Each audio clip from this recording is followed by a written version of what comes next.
अस्सलाम वालेकुम नाज़रीन, मैं हूँ असद मलिक अपने नए प्रोग्राम के साथ। नाज़रीन, आज हम दो मौज़ूआत पे बात करेंगे। सबसे पहले बात करेंगे कि साबिक DGISI उनके ख़िलाफ़ एक शिकायत जो है वो है, उस पे GHQ में इंक्वायरी शुरू हो गई है। मेजर जनरल की सरबराही में एक इंक्वायरी कमेटी बनी है जो उनके ख़िलाफ़ शिकायत को एग्ज़ामिन करेगी। ये शिकायत टॉप सिटी के ओनर मुईज़ अहमद ख़ान उनकी तरफ से जो है वो सुप्रीम कोर्ट में एक आई थी पिटीशन।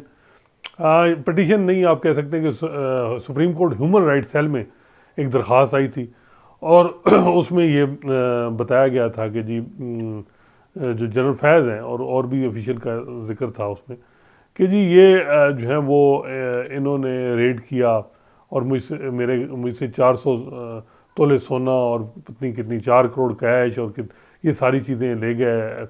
रेंजर भी थी और मुझे जो पाबंद सलासल भी रखा हिबियस कार्पस में, तो मेरी दादरसी की जाए। ह्यूमन राइट सेल में ये दरख्वास्त आई और ये नवंबर में गालबन मौजूदा चीफ जस्टिस काजी फैसा ने इस मामले को टेकअप किया। अगर आप देखें सुप्रीम कोर्ट जस्टिस काजी फैसा के पूरे टेन्योर में ह्यूमन राइट सेल की कोई दरख्वास्त अगर टेकअप हुई है तो वही गालबन हुई है। इसके अलावा नहीं, या सोमोटो लिए या कॉन्स्टिट्यूशन पिटीशन दायर हुई। तो ये ह्यूमन राइट सेल की दरख्वास्त थी। ये बाकायदा इस पे जो है वो ये केस लगा। 3 रुकनी बेंच चीफ जस्टिस काजी फैसल सरबराही कर रहे थे, जैसे सतर मिनला भी थे। अब उसमें जब ये दरख्वास्त में जो कंप्लेनर पिटिशनर साइड पे हफीज़ चौधरी जो हैं वो वकील थे, ये इंडिपेंडेंट ग्रुप के सरकर्दा मेंबर हैं हफीज़ चौधरी साहब। तो वो मामला आया, लेकिन जसरतन मिनल्ला ने के ये सवालात थे कि जी हम 184(3) में एक इंडिविजुअल के ख़िलाफ़ कार्रवाई है तो हम कैसे उसमें देख सकते हैं। पहले इंक्वायरी होनी चाहिए या जो भी प्रॉपर फोरम पे जाना चाहिए मामला। तो फिर प्रॉपर फोरम पे मामला गया और ये था कि जी additional attorney general Aamir Rahman की स्टेटमेंट भी ली गई थी उस आर्डर में, और ये था कि जी अगर ये कंसर्न किसी रेलिवेंट अथॉरिटी से दरख्वास्त देंगे तो इनकी ज़रूर दादरसी होगी। जैसे काजी फैसल ने आर्डर में भी लिखा था कि ये बड़े सीरियस किस्म के जो है वो एलिगेशन है और ये पूरी इंस्टीट्यूशन यानी ISI की रेपुटेशन को डैमेज करेंगे। तो ये जो है वो दरख्वास्त गालबन डिफेंस मिनिस्ट्री में दायर हुई GHQ में, और वहाँ से फिर जो है वो इंक्वायरी अब स्टार्ट हो गई है। अब इस पे ये सवाल उठ रहे हैं कि ये टाइमिंग बड़ी इंपॉर्टेंट है कि इस टाइम पे क्यों हो रहा है ये तो नंबर का मामला है, 5 महीने क्यों लगे।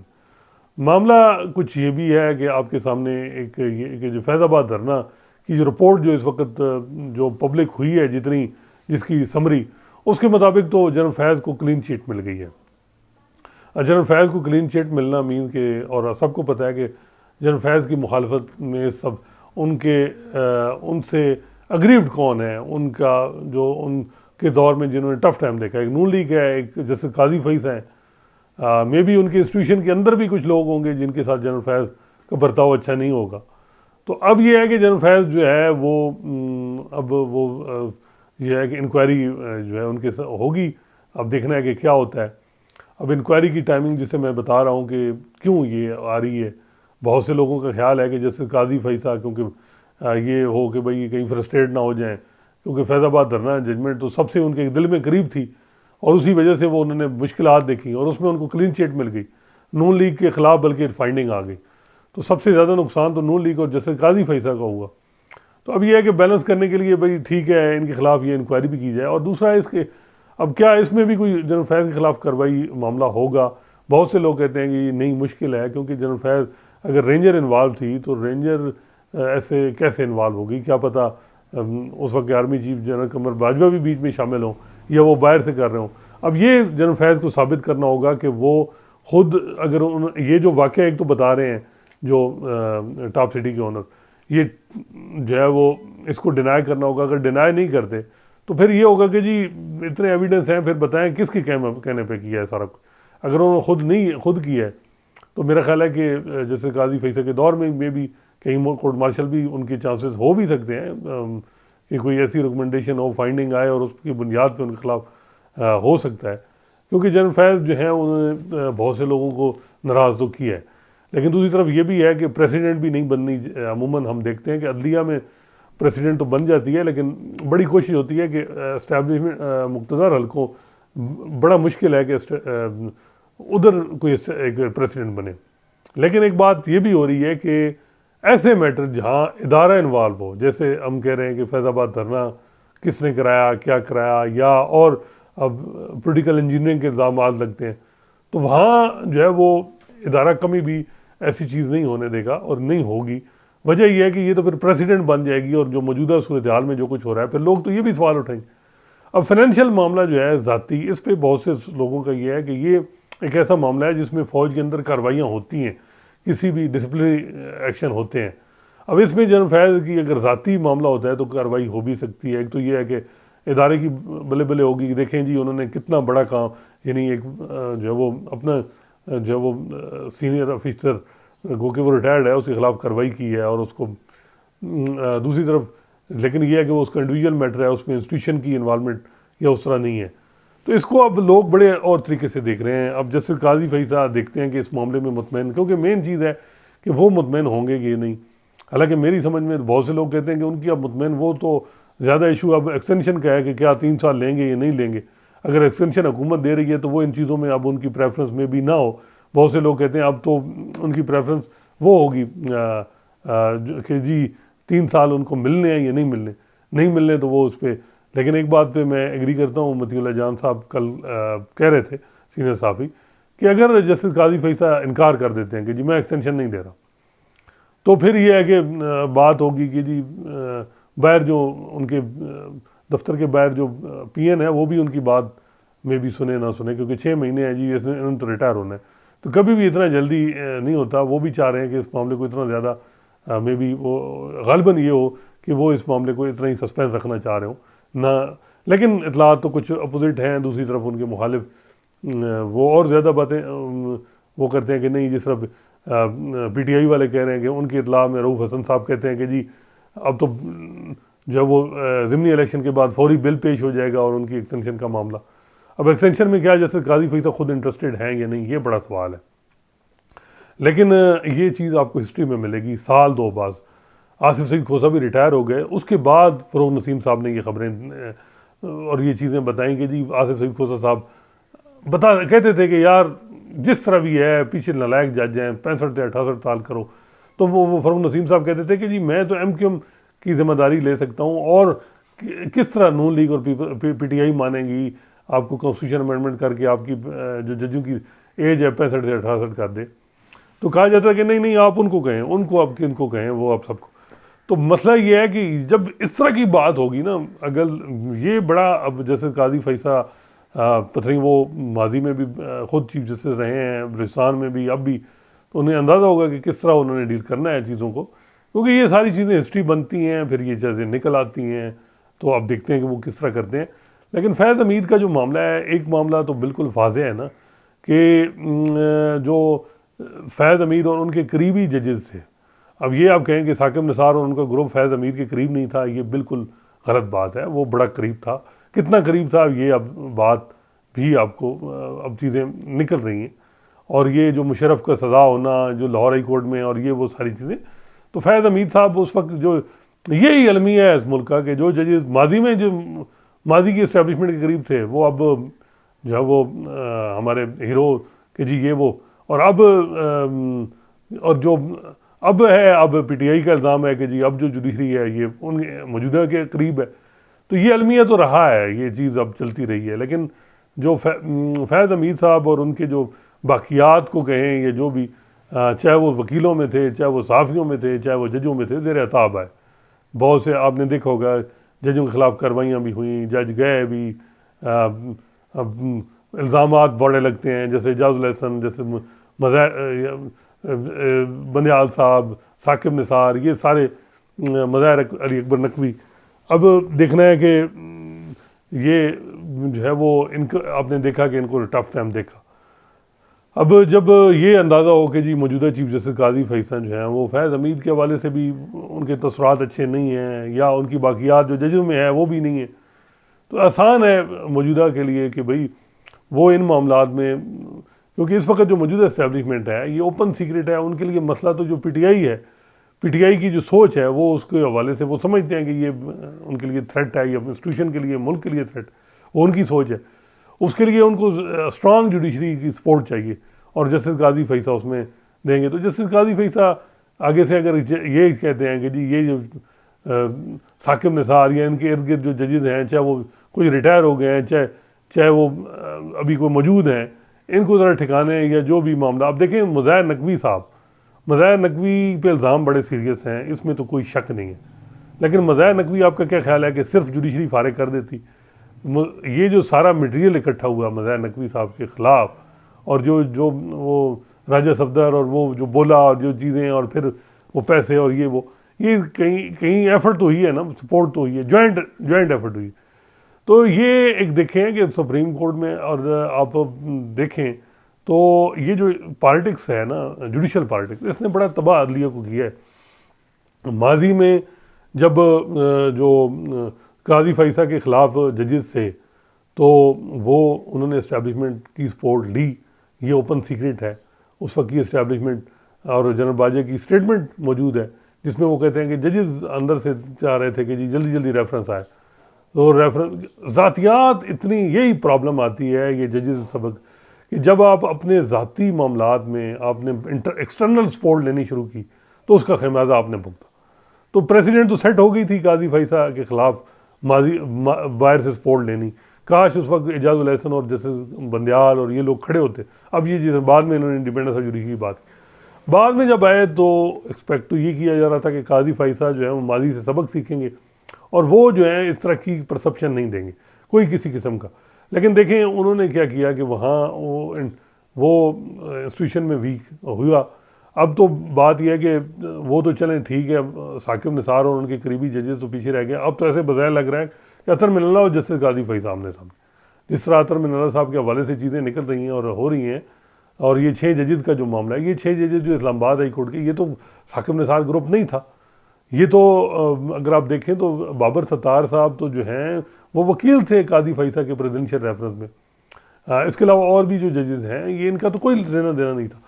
तो ये जो जुडिशल पॉलिटिक्स है, इसमें आप जब एक्सटर्नल सपोर्ट लेते हैं तो वो बड़ी तबाही होती है, और ये इससे कोई सीखता नहीं है, और ये हो रहा है। तो अब काजी फैसा साहब ने ठीक है अकाउंटेबिलिटी की, लेकिन आप सबको पता है कि अगर मुज़ाहिर नकवी साहब के तल्लुकात जो माजी में रहे हैं उनके रियासती इदारों एग्जीक्यूटिव के साथ, वही अगर रहते तो आपका क्या ख्याल है कि वो फारिग हो जाते? बड़ा मुश्किल था। लेकिन उन्होंने भी अपने आप तो जलाली तबीयत, उन्होंने भी जो है वो मेरा ख्याल है हालात को देखा नहीं, वो ज़्यादा पीटीआई के करीब या उनके देखा कि जी इलेक्शन नहीं हो रहा है। सबसे ज़्यादा उनकी दोस्ती थी मोहसिन नकवी, उनसे नाराज़ हो गए, अपने आप को यानी गुस्सा या था या जो भी, फिर उन्होंने वो माजी की दोस्तियां भी ख़त्म की और सिर्फ पीटीआई पे फोकस किया। तो फिर उनको जो है वो देखें उनके लिए मुश्किल। फिर ये हुआ कि उन्होंने जितने जाए थे सुप्रीम कोर्ट में, सुप्रीम जुडिशल काउंसिल में मौजूद थे, ये 1 बाई 1 सबको नाराज़ किया। तो ये मसाइल थे जिस पे हुआ ये सारी चीज़ें। तो ये बड़ा इंपॉर्टेंट होता है कि आपकी इंटरनल क्या मामला। अब बात आ गई है जो मौजूदा के जनरल फैज़ पे जो कार्रवाई होगी, मेरा ख्याल है कि कार्रवाई जो है वो होगी। दो इस पे बातें हैं कि क्या ये इसी तरह मिट्टी पाओ, एक इंक्वायरी चलती रहेगी और काजी फैसा जो है वो रिटायर हो जाएंगे, फिर वो एग्जोनरेट हो जाएंगे जनरल फैज़, ये भी हो सकता है। दूसरी तरफ यह है कि नहीं वो में भी एक सर जो है वो दे दिया जाए, कोर्ट मार्शल कर दिया जाए, फिर वो चैलेंज करें हाई कोर्ट में, सुप्रीम कोर्ट में, काजी फैसा रिटायर हो जाएं। फिर अगर वो उनकी एक्सटेंशन होती है तो फिर क्या होगा, क्या सूरत हाल है। लेकिन एक बात तो वाज़ेह है ना कि फैज़ हमीद साहब ने भी जो अंत मचाई, जो कुछ किया, मैं ज़ाती तौर पे समझता हूँ जो चकवाल में जो कुछ उनके जो आप अगर उनका डेरा देखें, जिस तरीके से उस वक्त तो उन्होंने जो इस्तेमाल की अपनी पावर, और जो अब ख़ास कर ये एक लिस्ट निकालें पार्लियामेंट में कितने लोग जो हैं वो भर्ती हुए हैं चकवाल के, जो है वो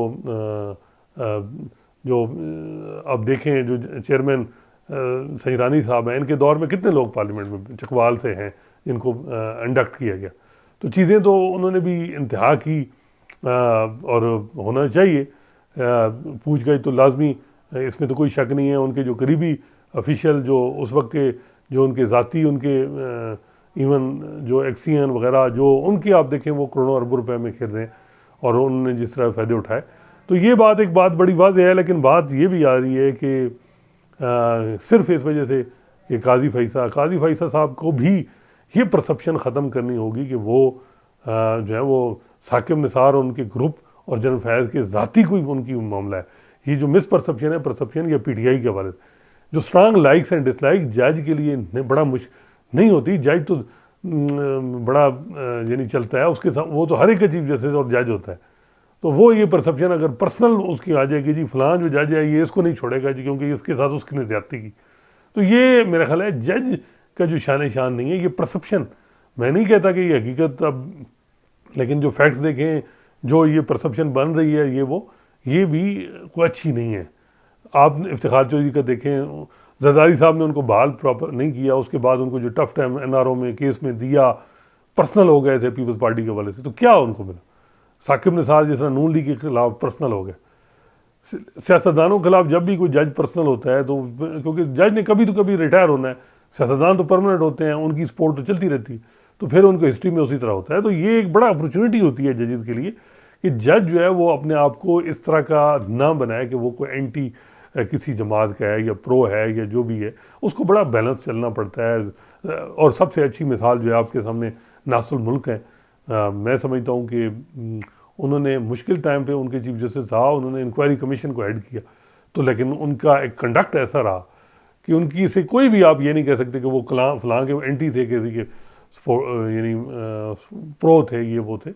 तो ये बड़ा इम्पोर्टेंट है कि आपने ये चीज़ देखनी है। तो अब ये जो इंक्वायरी होगी, ये जब फैज़ाबाद धरना की रिपोर्ट पे हो रहा था कि जिसमें भी जस्टिस काजी फिर रिएक्ट कर जाए, ये भी एक मसला होता है ना कि जब चीफ जस्टिस की रिएक्शन से बचने के लिए पहले ही कोई कर लिया जाए। जब इन्होंने एक लेटर था, आपको याद होगा, जब ये तुर्की जा रहे थे काजी फैसा फैमिली साथ कि जी एक लेटर लीक हो गया कि जी जजीद की स्पाउस की तलाशी नहीं होगी।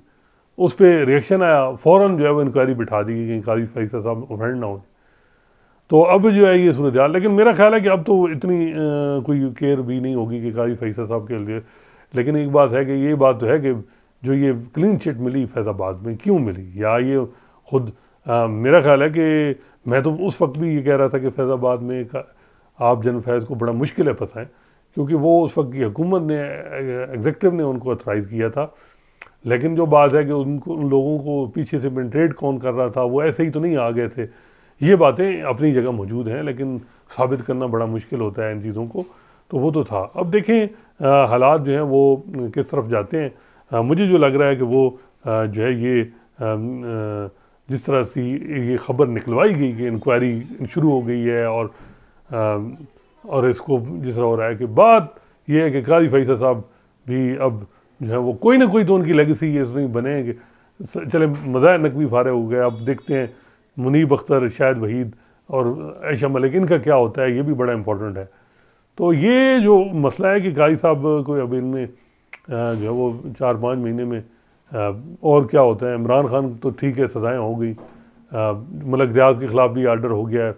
अब देखते हैं वो उसमें मलिक रियाज अपनी जगह वो जो है वो करते हैं कि जी मुझे अप्रूवर के लिए कहा जा रहा है, तो मैंने कहा जी मैं अप्रूवर किसका बनूँ, मैं जरदारी का बनूँ, मैं नवाज शरीफ का बनूँ, मेरे तो सब पे एहसानात हैं।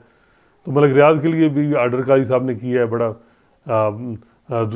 एक बात तो है कि वो जिस तरह उनकी ख़बरें जो है आगे पीछे नहीं चलती हैं, और ये वो तो एक बोल्ड उन्होंने दिया है, एक मामला फ़ैसला किया है कि उनके वो जो मली डेवलपमेंट वो जो डील थी वो ख़त्म कराई। अब नैब क्या कर रहा है, वो भी खामोशी है। तो दूसरी तरफ तो वो कहते हैं जी मुझे अप्रूवर बनने की मेरे पे दबाव। तो हर स्टोरी का दूसरा एंगल भी होता है। और फैज़ हमीद का जो इंक्वायरी है इसको और तरीके से देखें, तीसरे हर एंगल से देखें तो आपको हर चीज़ डिफरेंट लगेगी। तो ये एक सूरत हाल है, देखें क्या बनता है।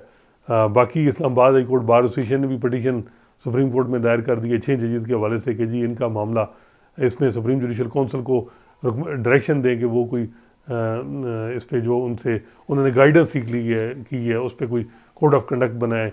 दूसरा उन्होंने कहा जी खुद इंक्वायर करें मामले को, उन्होंने कमीशन की बात नहीं की। और यही बात है कि जो क्या जो है वो एग्जेक्टिव इंटरफेयर कर सकती है 6 जजेस के मामले, ये इंटरनल मामलात में।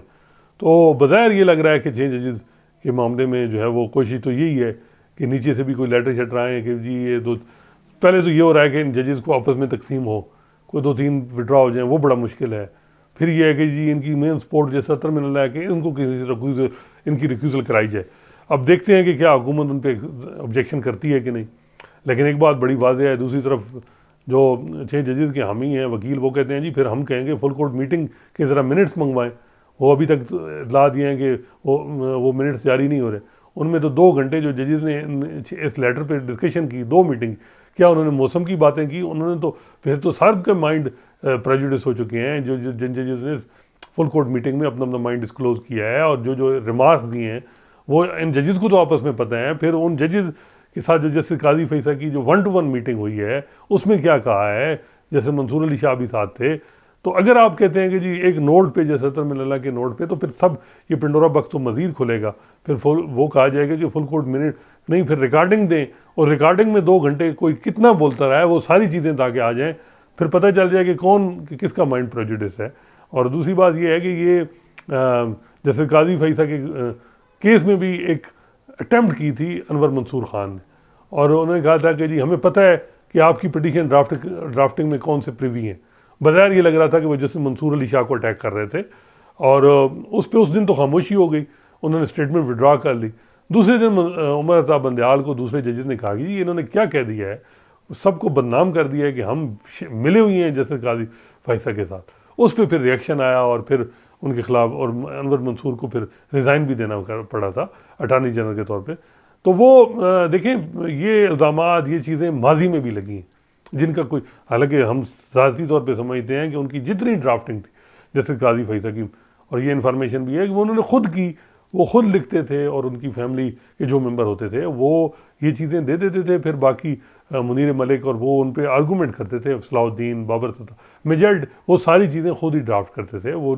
और वायद वो हैं जैसे काजी फैसा, वो अपने आप इतना उनको बिलीव है और वो हर चीज़ में वो खुद जो है वो इतना बिलीफ, इतना कि वो किसी पे नहीं, वो खुद ही स्ट्रेटजी भी खुद बनाते हैं, कोई मशवरा नहीं। बल्कि उन्होंने कहा था कि ये जो जब प्रेसिडेंशियल रेफरेंस आया था तो उन्होंने एक कहा था कि मैं एक बूढ़ी वकील, बुज़ुर्ग वकील से मशवरा लिया था। तो बहुत से लोग कह रहे थे कौन से थे, तो मेरा ख्याल है वो खालिद अनवर साहब थे जिनसे उन्होंने मशवरा लिया था और उनको ये सारी पोजीशन बताई थी। इसके अलावा उन्होंने कोई किसी से ज़्यादा मशवरा नहीं लिया। मशवरे ज़्यादातर वकील खुद जाके उन्होंने कहा जी कि हम आपके केस प्लीड करेंगे, ये वो, तो वो खुद ही चीज़ें थी। तो देखें अब ये सूरत हाल जो है ये किस तरफ जाती है। लेकिन बात यह है कि हर चीज़ का एंगल, क्या मज़ाहिर नकवी और फैज़ को जो है वो सज़ा हो जाएगी, तो चाहिए जैसे काजी फैसा की लेगेसी क्या बनेगी। ये लेगेसी बनेगी कि उन्होंने अकाउंटेबिलिटी की, ताकतवरों को जो है वो उनको पूछाया, जो भी गलत था उसको उसकी। दूसरी तरफ ये बात भी आएगी कि जी वो तो पर्सनल थे इन मामला जजीद के साथ, इस फैज़ के साथ, तो वो बातें हुई। लेकिन बात यह है कि चाहे फैज़ हो चाहे वो हो, तो तीसरी तरफ बात ये होती है कि जी यही कंडक्ट जो है वो हर के हैं। अब भी क्या पता ये चीज़ें चल रही हों, तो पहले सिर्फ माजी में क्यों रहा जा रहा है। तो हर कोई अपने अपने एंगल से अपनी अपनी बात करेगा। देखें जैसे काजी फैसा इस मामले को कैसे हैंडल करते हैं। सबसे अहम बात है फैज़ाबाद धरना की रिपोर्ट, जो मेरा ख्याल है कि उनके लिए सेटबैक इस तरह है कि वो बड़ा प्राइड था उस केस, जिसकी वजह से वो समझते थे और हम भी कि सारी रियासत उस वजह से एक्टिव हुई। और ये हकीकत है कि उसमें कुछ भी जजमेंट में नहीं था, लेकिन उस फैसले के बाद ही उनके खिलाफ कार्रवाइयाँ हुई। इंशाल्लाह नए मौजू के साथ आपकी खिदमत में हाज़िर होंगे। अल्लाह हाफ़िज़।